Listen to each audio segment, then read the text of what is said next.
to squeeze in some additional professional development.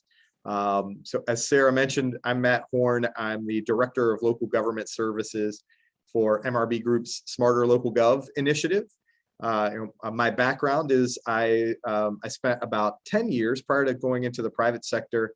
I spent about 10 years as the city manager of Geneva out in the Finger Lakes, and another 10 years before that in a variety of local government roles. So I spent a ton of time working in mostly smaller communities. Geneva would have been about one of the biggest places that I ever worked. And over the course of that 20 years, I noticed a lot of similarities, no matter where I was around the country. I've worked, in about probably 15 states. I've worked in communities as small as 300 or 400 people, believe it or not, and as large as well as about Geneva or maybe Auburn in terms of direct service. So across all of those communities, what I've found is that the underlying principles hold, particularly when it comes to transparency, and particularly these days. One thing that has changed for me over the years, what I've get my screen moving here. There we go. What I've noticed in the last bunch of years is, and I'm sure a lot of you have too, who work in local government, is that it's just such a cynical time. I think globally, just generally, there's an overarching cynicism, but when it comes to government, folks are just skeptical about government's motives. Most of this has to do with things that have happened at either the national or state level. It seems like every other day there's another controversy, and in large part, local government has behaved the way we're supposed to behave. But when people start feeling cynical or skeptical about our motives or about the way we do business, about government's way of doing business, you're the closest one to them, right? You're the folks who are right there in the trenches. You're their next door neighbors. You're seeing them in the Wegmans and the grocery stores, and so you're their go-to person. They can't get a hold of the president. They can't get a hold of their senator, but they can get a hold of you. And so they never miss a chance. Typically, when they've got an issue or a challenge, to raise it with you. And so what I think this skepticism is going to drive, or what I think it should drive, is kind of another look at how we're engaging with our residents.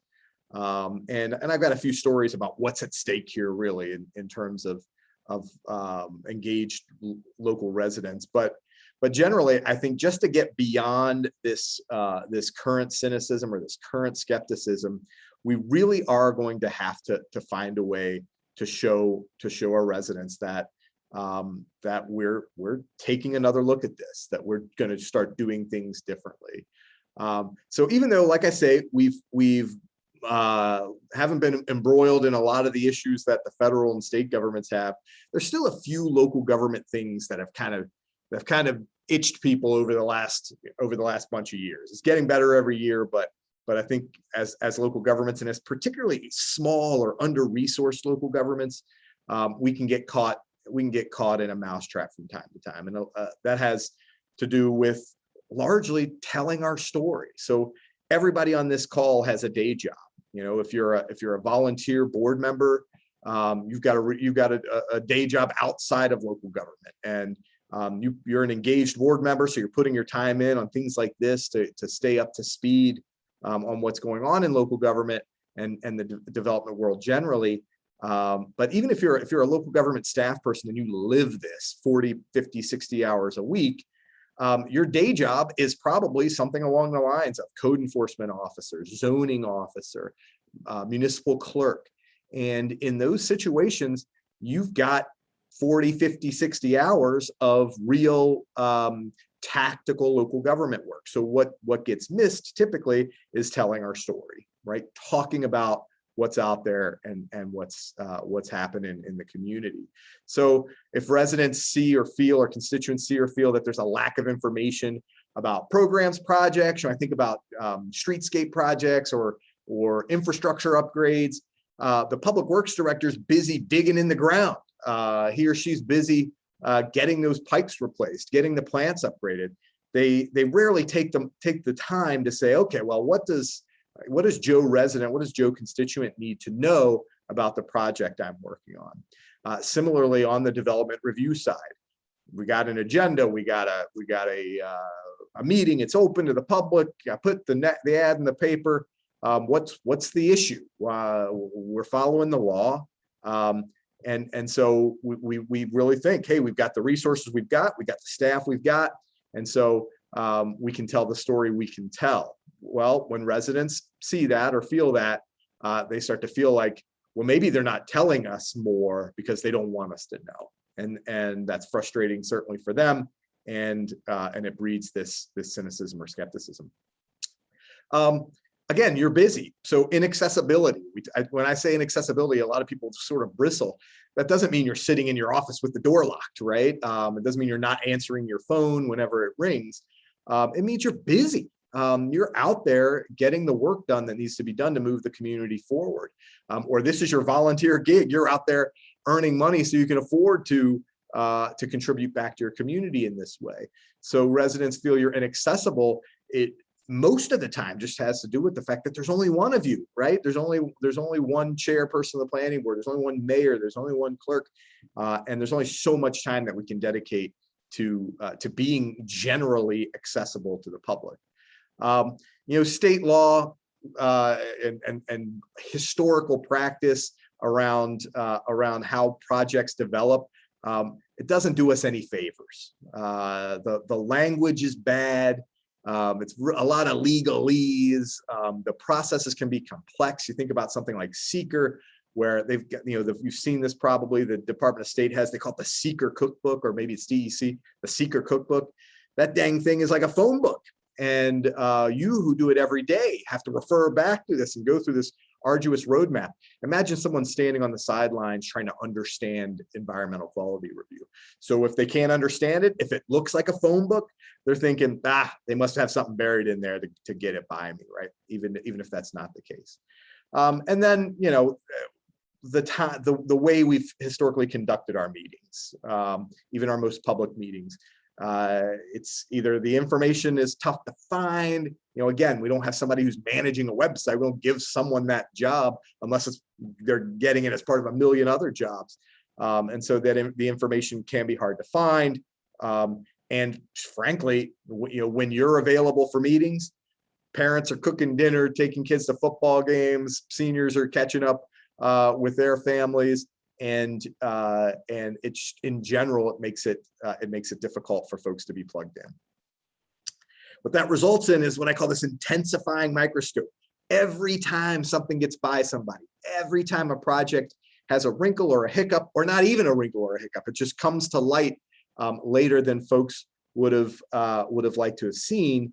Then this microscope intensifies, and people say, "All right, I'm really going to ride on this."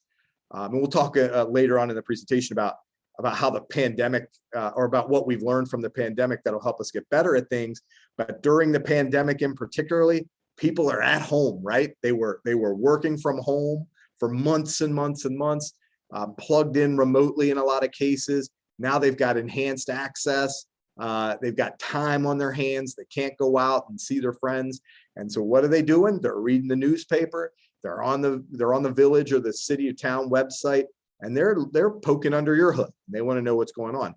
And planning and development, that's where all of the scrutiny happens, because everything we do is visible. Once you make a decision, it shows up, and it shows up in what a lot of ways that I call touch points. People are driving down the road, and there's a shovel in the ground. There's a backhoe out there, an excavator, and the brakes screech, and they look over and they want to know why they didn't know about that. How did that start developing without me understanding it? And so a lot of times, and I do a lot of work with clerks and mayors and around the state. And when I hear from them, they say, well, geez, man, all we can do is what we can do. All we can put out there is what we've got, and the time that we've got to do it.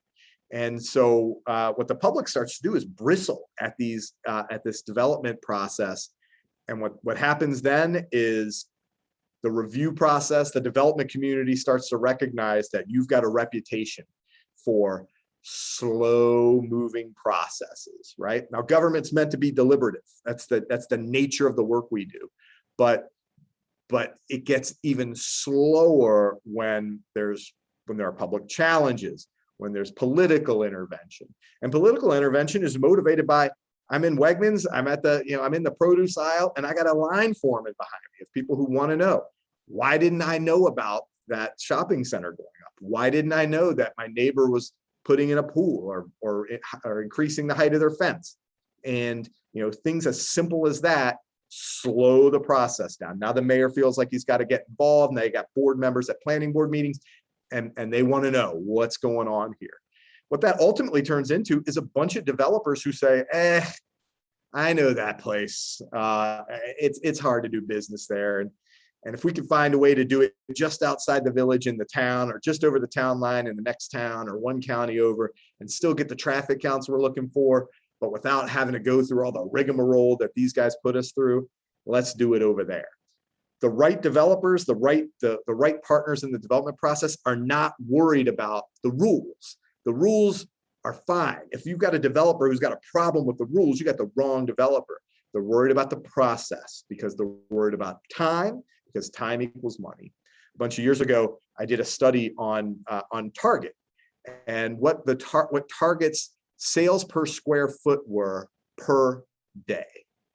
And when we looked at sales per square foot per day in a given community, we start to help the planning folks understand what every delay costs. And there are going to be delays in construction that have nothing to do with you. But any delay that they can attribute to you, they recognize that that's the cost of doing business in this community. And so developers get turned off. And then you've seen it happen a million times, probably I have.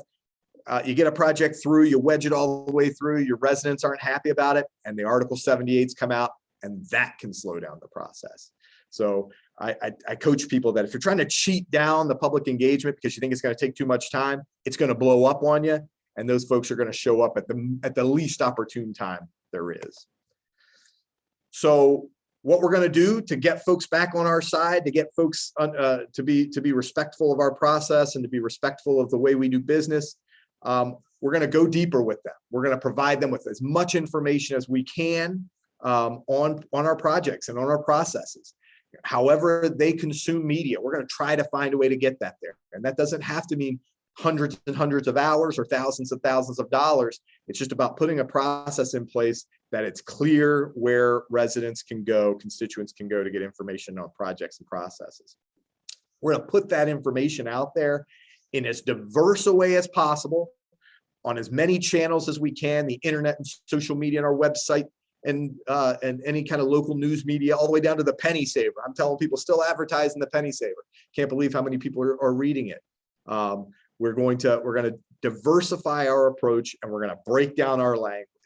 And we'll talk more about that in a moment. And we're going to have these meetings. Now we have regular routine meetings that have pretty typical stuff on them. We'll do those in the normal course of business. That's what we have to do, just because we have again, limited time and challenge schedules of our own. But when we've got weird projects, when we've got something that's going to stand out in the community, we're going to pay special attention to that. And we're going to set meeting times and locations that make sense about the project, that make sense about the community. Those people who are most affected by our decisions are going to be thankful, and they're going to show up. So I call this the lowest bar out there. New York State, like every other state, has an open meetings law. The New York State open meetings law is step one. It's not the end, it's the beginning of the public engagement process. It's the minimum that you have to do to be compliant by the law. And the state takes it seriously. And at the time when this was passed, and New York's a very progressive place anyway, this was viewed as the key to transparency. But over time, as communication got more complex and projects got more complex and government got more complex, this became kind of a stale, easy box to check, and didn't really do a whole lot for transparency or clarity. It really just served sometimes even to muddy up the process even more, because people were working to get around it, to come up with an exception to it. But generally, the open meetings law says something pretty simple. You're having a public meeting, it's got to be open to the public. And for the purposes of the New York State Public Officers Law, they define a meeting in this way, right? It's the official convening of a public body. So there's some good legalese for you, right? New York gets really specific about what official means, what convening means, what a public body means, and what conducting public business means. Generally, a public body is any organization that can take action on behalf of the government, right? And effectively, the state says, if it's for the purpose of discussing this business, it could be 2 or more members. If these members are empowered to take action, right? And so if that's the case, if we got a couple of people meeting about a specific project who've been empowered to take some action, then chances are that meeting is public. And we've got some carve outs that we can talk about, but most certainly, on the meeting, the open meetings law requires that we keep a record of these meetings. And basically, what the open meetings law is challenging us to do is to showcase on the record that we followed the process that's required. And in a planning or zoning context, that gets very complex, right? We open a public hearing, we close a public hearing, all of that's in the meeting minutes. We considered the exceptions, to manage a variance. All of that is in the meeting minutes. We put it on the record. The process was followed. The facts that we evaluated were these. And the way the decision was made, if you put specific conditions on there, if you had some logic behind how you made a decision, get that on the record so that later your decisions don't seem arbitrary or capricious. And when we're talking about transparency, it would be beautiful if someone could walk in or open up your website, find a set of minutes and understand the process from top to bottom, understand what happened in the meeting. We've all read meeting minutes that said, the board convened at 7 o'clock. They had discussions on several topics. No action was taken. The board adjourned at 7:45.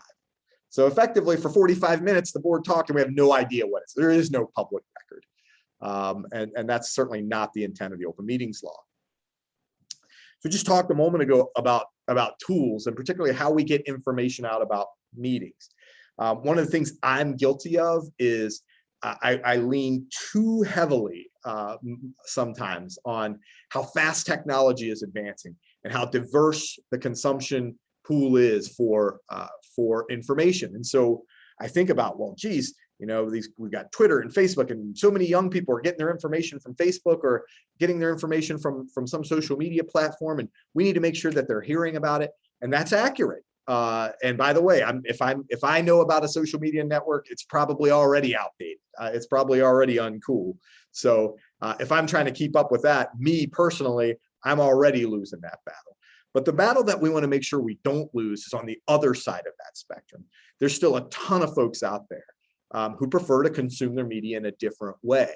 And so as you're starting to think about what tools you can use to let folks know about your meetings, it has to be diverse, but it has to be diverse up and down the spectrum, outward to communicate to digital communication opportunities, and outward to more traditional media.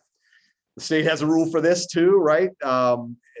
What the state says is every effort needs to be made, and there are emergencies. Certainly, there are actions that must be taken, even by a planning or zoning board, but certainly by a town board or village board, city council.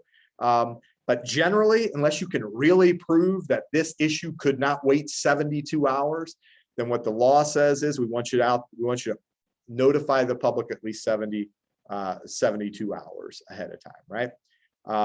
If you've got a regularly scheduled meeting, a typical meeting, we want that published at least a week prior. And what most governments do, to make sure that we're checking all these boxes, is at an organizational meeting, they'll say we're going to meet on the first Wednesday of every month at 7 o'clock at City Hall, and we'll let you know if that changes. That meets the public notice requirement typically for that first half. For the second half, when we're meeting outside of that normal meeting notice, generally, again, with some limited exceptions, they want you to post that information 72 hours before the meeting. Post it in the office. You got a cork board somewhere in the building. Post it on the cork board. Put it on your website, and to the degree that you use social media, make sure you're doing that. If you're going to live stream the meeting, and we can talk a little bit about the current executive orders, although we don't want to spend too much time on that. It's a little bit fleeting and it's up and down. But if you are going to televise, if you are going to stream it over the internet, make sure all that information, how to get to that, where it's going to be, should all be on your publication. And now, setting aside the current executive order, the state law does allow for video conference participation by public body members. And so there's a video conferencing section in the open meetings law. And you got to be careful with this. We're all getting very comfortable with Zoom. We're all getting very comfortable with remote attendance. The current executive orders say, let's just keep the business of government moving. Let's make sure that residents can tap into those feeds and hear what's going on. The video conferencing law, though, is a 365-day-a-year law. It's not any executive order. It's in the base open meetings law. And it says that you can, as a member of a public body, participate in a meeting by video. And it lists out a bunch of things, but I think the most unique and the most apropos to the open meetings law is, if you do participate, you have to include the location of the place that you're going to be video conferencing into the meeting from, and you have to make that location open and accessible to the public. So if you're a snowbird who goes to Florida, you have to publish that you're doing this at 123 Beach Lane. That's where you're video conferencing in from, and you have to make accommodations such that the public can attend. Now, that's outside of the current executive order, but when you get a moment, if you're interested, take a look at that video conferencing section in the open meetings law. Information that we post about meetings. This is probably the most often ignored piece of the open meetings law. It's a relatively recent addition. So if we're talking about just the law, again, just that low bar, only in very recent times has the government gotten really specific, the state gotten really specific about what you need to post. And left to our own devices, many governments, I don't even know if I'd say most, but many governments got real comfortable with just posting that agenda. I'll throw the agenda on the website, and if something tickles your fancy, you can come down and listen to us debate it. It's not a great way to do it if we're talking about really informing and engaging our residents. But at a time, it met the objective of the law, it met the letter of the law. Today, however, it's a little more complicated. What the more recent additions to the open meetings and open records law say is, if you've provided the board with a set of information that they're going to use to deliberate, make decisions, if they have a packet, that packet needs to be made available to the public. And to the extent that the local government uses digital means to provide that information, in other words, a website, to the degree that the local government has a website where they post these agendas, this material needs to be posted along with it. Like I say, that's a relatively recent addition. But aside from all of that, and aside from agendas and really higher level things, we need to think more about how people are consuming media again today. We have to have, our tools have to be as diverse as our population. If we stay strictly digital or strictly analog, neither one of those is going to be super effective. I don't know of a community yet that's 100% 30-somethings and under, or 100% uptake on high-speed internet and rapidly evolving technology. People consume media in different ways. People also consume information in different ways, and so if your public notice is the only means of communication, and your public notice is published the way it should be, or the way it's required to be by the law, in that newspaper of record for the municipality, at the back end of a 20-page newspaper in 4-point font, that says the zoning board of Smithville is prepared to take up a variance on parcel number 24.714-3A, and the hearing's going to be at 6 p.m. On Thursday evening.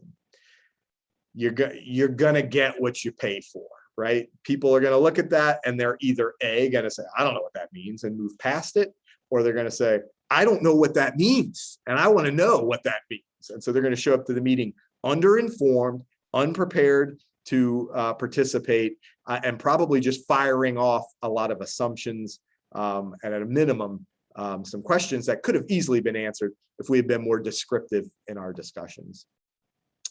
So when you are putting out these agendas, or when you are, communicating with reporters or using your social media, put all the information you can in there. If there's a staff report on the project, put it in there. Put enough information there that people are starting to really realize, okay, forget about parcel 24.7 deck. It's 312 William Street. It's a new fast track gas station, and here's the drawing. People will understand that. They'll right away get it. And if they don't care, they won't show. And if they do care, at least they'll come and they'll be informed about what's at hand. They won't have to worry or speculate or guess, right?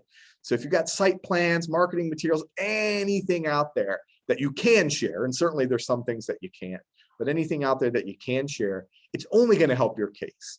People have limited ability to assail facts, right? They can't come after you on the facts of a project. So what they most typically do is assail process. They come after you on the process. Well, we didn't know, you didn't advertise it, you weren't clear. And so the more information you can provide, you can at least cheat that line of argument. Again, we talked about diversity. Start small. If you're looking at digital, what we tell communities is pick one, right? If you just got one or two staff people in the office, pick one platform to use and pick it based upon who's in your community and what they're using. So if you know that 50% or plus percent of your community is using Facebook, start with Facebook and start with a once a week post, or commit to yourself to post every meeting notice on Facebook. That's at least one more way people get information. Also during the pandemic, we got really comfortable with this live streaming, and I've got a lot of stories about local governments who, when the executive orders were initially rescinded, they tried to pull those live stream meetings out of circulation, and the public came back with pitchforks and said, no. We loved having that window into local government. We want to keep that going. So it doesn't have to be expensive. Facebook Live is free. Zoom is low cost. So be thinking about how you can cost effectively plug people into the process. But don't forget about the old school. Don't forget about the way people have traditionally consumed media. The current state regulatory framework requires it. And B, you're going to capture a whole group of people out there who just aren't savvy or interested or accepting of technology that's too far advanced. So when I was I got hired as a city manager at 30 years old. And when I was a 30-year-old city manager and I had a pretty controversial topic on my agenda, and I got to the meeting and it looked like this, I was thinking, man, I am in good shape. I'm getting home for dinner tonight. This is fantastic. And I think you know how the end of this story goes. Yep, we got past that. Unfortunately, that guy whose loafers you can only see there, he's the newspaper reporter. And tomorrow afternoon, when the newspaper comes out, the story of the council meeting is going to be in there. The story of the planning board meeting is going to be in there. And then people are going to wonder why they didn't know about it. So if your attendance looks like this, then there's probably a problem, right? Particularly on any kind of a thorny issue. But how do we get people to come out, right? The meetings are the meetings. The time is the time. We all have day jobs. We've all got schedules we got to keep. We meet at Wednesday night at 7 o'clock because we got them, not because we think it's a good time to do it. That's just when everybody's calendars line up. Great. That's good for the normal course of business, for the day to day, and even on some relatively thicker competition or thicker issues. But when you've got something that's just out there, a new subdivision, a new industrial project, a new shopping district, something that's going to really rattle people's cages. You have to think about, how am I going to go an extra mile for this project? And what we encourage folks to do is think about things like time and location of meetings. I got my old buddy Mike Manikowski, he's the director of economic development for Ontario County. I tell this story a lot. I was at Dunkin' Donuts one Saturday morning getting my coffee, and I bumped into Mike, and he's got an armload of donuts. I said, "Where are you headed?"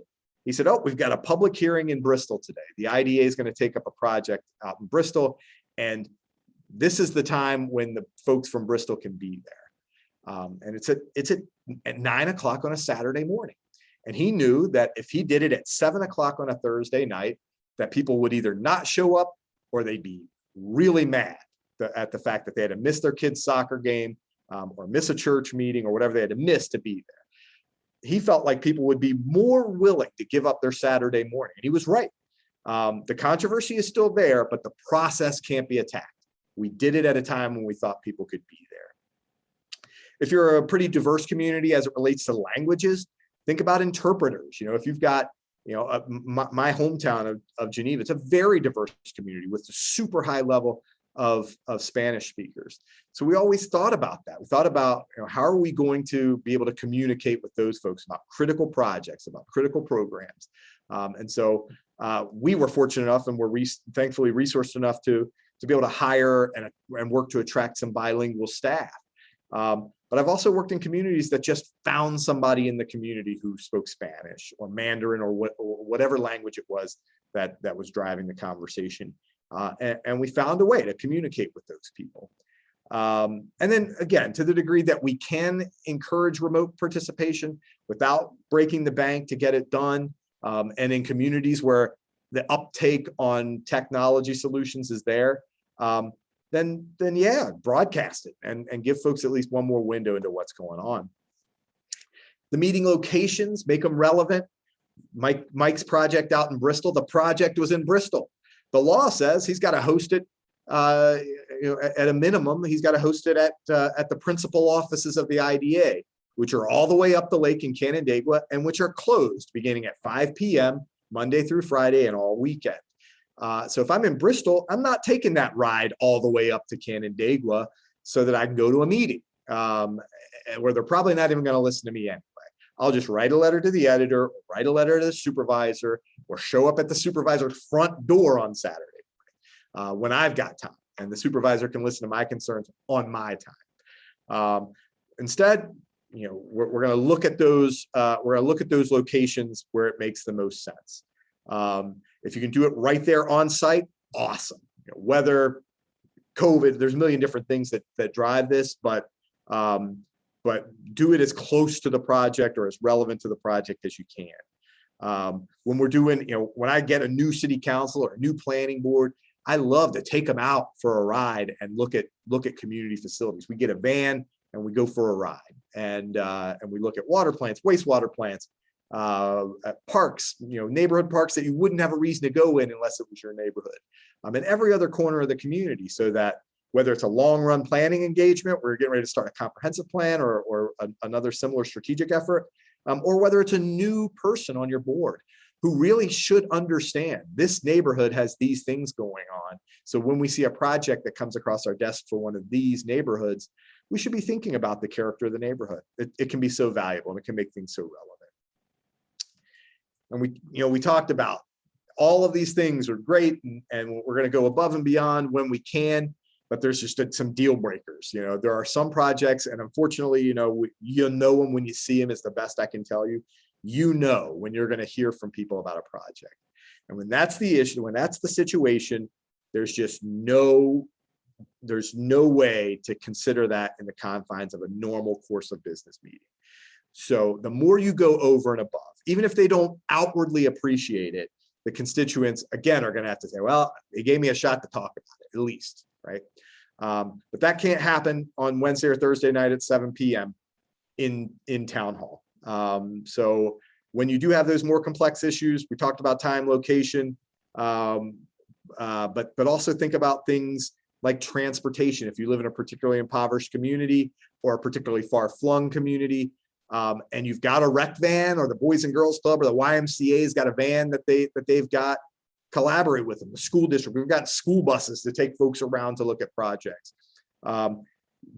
Going that extra step, particularly if you get sued. I mean, if you get into an Article 78 situation and the judge looks at it, the stack of paper where you've got flyers for Saturday morning meetings and dial a bus and all this other stuff, you're gonna have a difficult time saying you didn't do everything you could do to make sure the community understood what was going on here.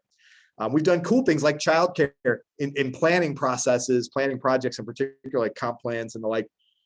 We don't just put in Shrek and shut the door and hope the kids don't kill each other. We actually create activities around the planning process and look for age appropriate ways to engage young people in the planning process. They make for more informed constituents growing up. If we're doing it at mealtime, dinner, find an inexpensive way, a Wegman sheet pizza. If you're going to get super cute and you're in a place that's got it, have a food truck come by. These are all things that, again, I'm a lot less grumpy on a full stomach. That's just the nature of pizza. It's hard to be mad with a slice of pizza. Other barriers, we talked about this. Time, just not. Generally our meetings are just not convenient, and language may not be relevant to your particular community, but if you are very diverse, just think smarter about how we can include everybody. Executive sessions, few and far between, particularly on a planning or zoning board, but it happens, certainly could happen. And what you have here in front of you is we were able to squeeze it on one screen, every possible reason for you to close the door to the public. And there is somebody at the state level who's monitoring this and combing through it, and you can't just throw something on an agenda and say, we can duck into executive session. Item number 9 there is one that can be abused. Just because you're meeting with your attorney doesn't necessarily make it attorney-client privilege. I had a horror story where a community I was working with, the council would email each other during board meetings. They all had laptops at the board meeting, and they would email each other about projects that were in front of them or policies that were being debated.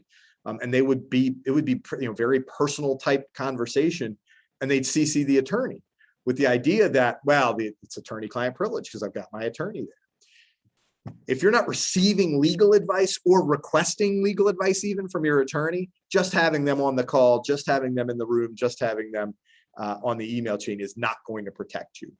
It's a good first line of defense, but at the end of the day, somebody's going to open that up and look at it, and they're going to figure out what's what. So, when we talked about the pandemic and we talked about some of the lessons that I've learned personally, the prevalence of Zoom for me as somebody who's just a local government nerd and somebody who has far-flung clients all over the state and in other states even, it was pretty exciting for me to be able to tune in to 2 or 3 meetings a week without having to get in my car and drive 3 or 4 hours to get there. So it was great for me to just kind of know what was going on in communities that I was doing work in. But hearing from residents and understanding, it's so heartening to open up a Zoom session for a planning board meeting and see 20 people there. And it just because they want to understand what's going on. And when the pandemic clears, if it ever does, or when the next trough in that curve lands and the governor rescinds all these executive orders, that executive order doesn't say, or the rescinding of the executive order doesn't mean you have to stop doing that. Now it means the regular open meetings law comes back into effect, and council members are going to have to come back to their seat or follow the video conferencing guidelines or whatever. But it doesn't mean that the above and beyond stuff that you've been doing should stop necessarily. If you've got the resources and the time and the understanding of the technology to do it, keep doing it. If you have a GIS group, or your county has a GIS group, or you work with a company who manages GIS for you, we stumbled just by the nature of having to do a lot of virtual public meetings and virtual public forums. We stumbled onto these really neat interactive mapping tools. Esri is the gold standard in GIS mapping. But even Google Maps has an opportunity for you to be interactive a little bit with it. And it's, that comes at no cost. And it's a good way that whole Google suite is a good way to share photos, share maps, let people tag things in photos or tag things in maps that they like or don't like, or that they've got questions about. All of that stuff is available at a very low or no cost. And it gives residents an opportunity to participate if they can't be there directly. And again, we did it for the pandemic. We went a little bit over and beyond. But when the pandemic floats away, there's no reason to go back to the old way of doing things necessarily, or to throw the baby out with the bathwater. And then similarly, online polling and surveying, Google Forms, that's a free one, SurveyMonkey. And there's just a bunch of them out there that you can either get at no cost or low cost, limited functionality, extensive functionality. But they're all tools that are still out there and that should continue to be used. Emails, you can of course accept emailed materials, digital materials as part of your applications. You can email one another about, if you're a planning board member, zoning board member, city council member, you can email one another about business. Understanding, of course, that it's all open and that all it takes is for an errant CC, or I've plenty of times been in a city council or planning board meeting when somebody said, Ray, I sent you an email on it, and then the newspaper reporter says, whoa, I'd love to see that email, and they can. It's open, and so what I want to make sure of is that that. In particular, all of your communications via email are subject to the same conditions of an open meetings or open records law, and generally they tell you, somebody's gonna, if you're using your Gmail address, if you don't have a dedicated, most planning board members don't have a dedicated town address, right? The town doesn't give every planning board member, every zoning board member an email address. So if you want to communicate via email, for your local government business, what I would encourage you to do is create your own separate email, matt.horn.planning@gmail.com, right? That way you've got a separate account. You're only using it for planning board business. When the attorney calls and says, hey, we've got an open records request, we want to see everybody's stuff, you can just send your attorney every email from that, from that account, and the attorney can determine what's what. He doesn't have to go through all your Thanksgiving photos and recipes and forwarded jokes and everything else. And if you're like me, every newsletter on the planet, somebody's going to have to parse through that to determine what's public and what's not public. So to the degree that you can segregate it, you're just better off. Getting information is one thing. Doing something about it is another. And so, what I want to make sure that you do throughout all of this, open up the doors and have everybody come in, and that's fantastic, and listen and do everything in your power to make sure folks have an opportunity to tell you what's on their mind. But then you're going to have to communicate back as to how you plan to do, or what you plan to do with that information, how you plan to allow that information to influence your decision. It's as simple as the mayor or the chair at the beginning of the meeting saying, hey, this is a public forum to take information on blah, blah, blah. We're going to hear from you. The clerk's keeping a record, and we're going to take all of your notes, and they'll be distributed to the council so that they can review them as they decide or as they deliberate on their decision. Similarly, if they've got maps on the table or drawings people are working on, yep, do all that up. We're going to roll those up at the end of the night. We're going to we're going to scan them, and everybody's going to take a look at them and use that to make a decision. Being unclear about that, or worse, being clear that doesn't matter as much. I know this is sometimes a necessity depending upon project speed and how long it's taken to get something across the finish line, and that old target thing about how much sales tax dollars we're losing every day by delaying this target from being built. There's nothing more disheartening or just a more clear message than having a public hearing and then 2 seconds later having a vote, particularly if you don't say anything. If you're a board member who just votes yes or no. So we're gonna have a public hearing, motion to open public hearing on rezoning of parcel A, motion to close the public hearing. Great, we had 45 minutes of public comment. I'll entertain a motion to approve rezoning of parcel A. So moved, second, all in favor, aye. All right, great. How do you think the public felt? Do you think the public felt heard in that scenario? I doubt it. And it's either going to result in disengagement or worse, again, challenge. What's at stake? This is my what's at stake slide. And there's a whole lot here that you can read in the PDFs made available through Southern Tier West. I'll tell you a short story about what's at stake in public engagement. We're doing a project in a North Country county. We've been engaged to evaluate possible consolidation of 4 towns into 1 town, which is to say 3 of New York's towns would go away. It's unheard of. There's not a process for it, really. I mean, it's never been done in New York. The job I came to New York from was in Georgia, in the Atlanta metro area. In the Atlanta metro area, cities were chartering at a rate of about 2 a year. New cities being chartered as entities. In New York State, villages are dissolving, and now these towns are looking at dissolving. And the reason is, when I asked the question, hey, I'd love to get this contract, it's really unique, but why on earth would a town dissolve? And the person in the room said, hey, I'm the person who initiated this. I just got elected supervisor. I got elected by 6 votes. And I thought, I've seen tighter contests than that. And he said, no. I didn't run. I didn't campaign. I wasn't on the ballot. I got elected with 6 write-in votes. I'm here to turn the lights off. And it blew my mind. The community stopped caring. They just stopped. Now, you stop for a variety of reasons, right? I stopped because I'm sick. My community's aging. There's a lot going on. Population is decreasing. There's a million reasons that people stop paying attention. But in this case, it was clear that the reason that they stopped was, or not in this case, but in cases there's clear messaging that the reason we stopped paying attention is because nobody cared anyway. Why would I go down there and speak on the record? Nobody cares. And if nobody cares, then I don't care. And if I don't care, I'm less likely to be plugged in. I'm less likely to be tied to the community. I might as well move to 2 towns over. When that happens, these villages dissolve. These towns will consolidate. And you'll really lose the sense of community that I think all of us treasure. So, just to sum up, we got to go over and above. People are skeptical already, particularly on the planning and zoning side. People are so worried that something's going to get by them or that the fabric of their community is going to change in some way that they say, not to me, not today. I'm going to get in there and dig around.